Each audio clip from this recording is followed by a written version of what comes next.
Donc au départ, il y avait une fédération unique qui était vraiment la Fédération royale belge de tennis. Et alors pour des raisons politiques, la Fédération royale belge de tennis s'est déclinée en deux ligues, en deux fédérations. Une fédération au nord qui à l'époque s'appelait la VTV, maintenant Tennis Vlaanderen, et au sud du pays, notre fédération, donc l'association francophone de tennis. Donc ça c'était en 1979. On a mis des choses en place, chacun de son côté.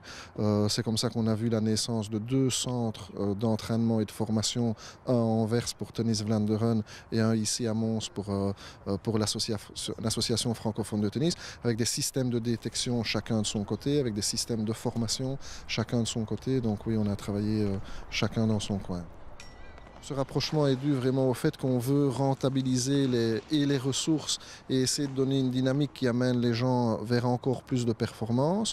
On ne dit pas que les anciens systèmes fort séparés n'étaient pas du tout performants puisqu'on a quand même sorti pas mal de joueurs, mais chacun de son côté, avec peut-être un petit peu de concurrence à distance. Mais ce qu'on veut vraiment faire ici, c'est essayer de créer une saine émulation entre les deux ligues, entre les joueurs des différentes ligues, une émulation qui peut être créée par des entraînements communs, par des rencontres amicales comme c'est le cas ici aujourd'hui pour une certaine tranche d'âge, voire même créer des stages en commun où on rassemble vraiment et les joueurs et les entraîneurs pour avoir vraiment un partage aussi de compétences, un partage d'idées et faire en sorte que les jeunes aient des partenaires d'entraînement différents et de qualité, ce qui n'est pas toujours évident de trouver chacun dans son coin. Et alors aussi essayer de rentabiliser donc les ressources financières. L'important, c'est le développement des jeunes en long terme. Et les matchs contre quelqu'un qu'on ne connaît pas très bien, c'est toujours un bon point. Comment est le niveau, qu'est-ce qu'on doit faire mieux, qu'est-ce qu'on doit changer au niveau de tennis, de technique, de tactique. On est convaincu qu'on a tout à gagner. Quand je discute avec mon homologue néerlandophone Ivo Van Aken, il est vraiment dans cette idée-là.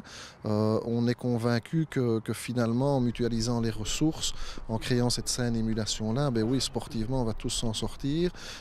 Et peut-être par aussi les économies financières qu'on va pouvoir réaliser chacun de son côté grâce à cette organisation commune. On va pouvoir développer aussi plus de projets, être encore plus dans une aide à plus de joueurs ou une aide complémentaire aux mêmes joueurs. Donc oui, on est convaincu que ça va être porteur. Oui.